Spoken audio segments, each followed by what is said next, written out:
اللہ اللہ اللہ اللہ اللہ اللہ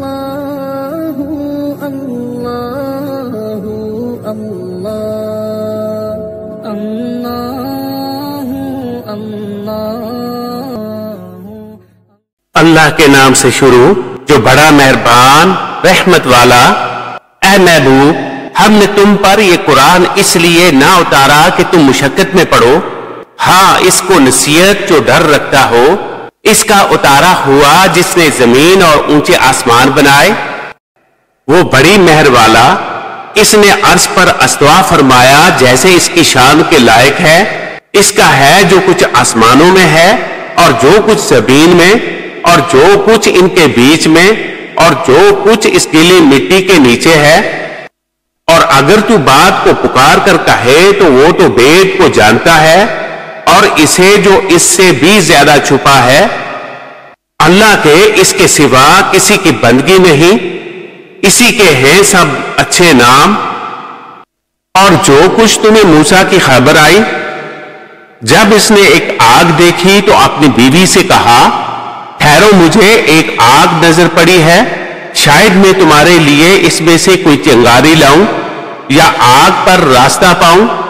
پھر جب آگ کے پاس آیا ندا فرمائی گئی کہ اے موسیٰ، بے شک میں تیرا رب ہوں، تو اپنے جوتے اتار ڈال، بے شک تو پاک جنگل تویا میں ہے اور میں نے تجھے پسند کیا۔ اب کان لگا کر سن جو تجھے وحی ہوتی ہے، بے شک میں ہی ہوں اللہ کہ میرے سوا کوئی معبود نہیں۔ تو میری بندگی کر اور میری یاد کے لیے نماز قائم رکھ، بے شک قیامت آنے والی ہے، قریب تھا کہ میں اسے سب سے چھپاؤں کہ ہر جان اپنی کوشش کا بدلہ پائے۔ تو ہرگز تجھے اس کے ماننے سے وہ باز نہ رکھے جو اس پر ایمان نہیں لاتا اور اپنی خواہش کے پیچھے چلا پھر تو ہلاک ہو جائے۔ اور یہ تیرے دائنے ہاتھ میں کیا ہے اے موسیٰ؟ عرض کی یہ میرا عصا ہے، میں اس پر تکیہ لگاتا ہوں اور اس سے اپنی بکریوں پر پتے جھاڑتا ہوں اور میرے اس میں اور کام ہیں۔ فرمایا اسے ڈال دے اے موسیٰ، تو موسیٰ نے ڈال دیا تو جبھی وہ دوڑتا ہوا سانپ ہو گیا۔ فرمایا اسے اٹھا لے اور ڈر نہیں، اب ہم اسے پہلی طرح کر دیں گے۔ اور اپنا ہاتھ اپنے بازو سے ملا، خوب سفید نکلے گا، بے کسی مرض کے ایک اور نشانی کہ ہم تجھے اپنی بڑی بڑی نشانیاں دکھائیں۔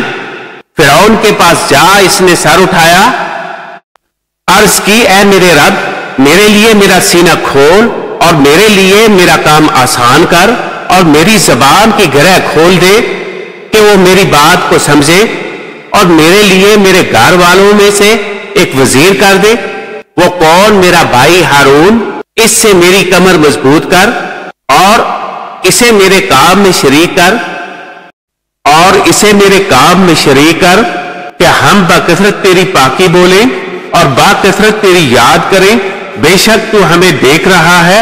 فرمایا اے موسیٰ، تیری مانگ تجھے عطا ہوئی اور بے شک ہم نے تجھ پر ایک بار اور احسان فرمایا جب ہم نے تیری ماں کو الہام کیا جو الہام کرنا تھا کہ اس بچے کو صندوق میں رکھ کر دریا میں ڈال دے، تو دریا اسے کنارے پر ڈالے کہ اسے وہ اٹھا لے جو میرا دشمن اور اس کا دشمن، اور میں نے تجھ پر اپنی طرف کی محبت ڈالی اور اس لیے کہ تو میری نگاہ کے سامنے تیار ہو۔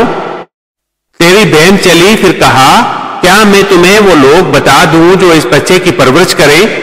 تو ہم تجھے تیری ماں کے پاس پھیر لائے کہ اس کی آنکھ ٹھنڈی ہو اور غم نہ کرے، اور تو نے ایک جان کو قتل کیا تو ہم نے تجھے غم سے نجات دی اور تجھے خوب جانچ لیا۔ تو کئی برس مدین والوں میں رہا، پھر تو ایک ٹھہرائے وعدے پر حاضر ہوا اے موسیٰ، اور میں نے تجھے خاص اپنے لیے بنایا۔ تو اور تیرا بھائی دونوں میری نشانیاں لے کر جاؤ اور میری یاد میں سستی نہ کرنا۔ دونوں فرعون کے پاس جاؤ، بے شک اس نے سر اٹھایا تو اس سے نرم بات کہنا، اس امید پر کہ وہ دھیان کرے یا کچھ ڈرے۔ دونوں نے عرض کیا اے ہمارے رب، بے شک ہم ڈرتے ہیں کہ وہ ہم پر زیادتی کرے یا شرارت سے پیش آئے۔ فرمایا ڈرو نہیں، میں تمہارے ساتھ ہوں، سنتا اور دیکھتا۔ تو اس کے پاس جاؤ اور اس سے کہو کہ ہم تیرے رب کے بیچے ہوئے ہیں، تو اولاد یعقوب کو ہمارے ساتھ چھوڑ دے اور انہیں تکلیف نہ دے۔ بے شک ہم تیرے رب کی طرف سے نشانیاں لائے ہیں، اور سلامتی اسے جو ہدایت کی پیروی کرے۔ بے شک ہماری طرف وحی ہوئی ہے کہ عذاب اس پر آئے جو جھٹلائے اور منہ پھیرے۔ بولا تو تم دونوں کا خدا کون ہے اے موسیٰ؟ کہا ہمارا رب وہ ہے جس نے ہر چیز کو اس کے لائق صورت دی، پھر راہ دکھائی۔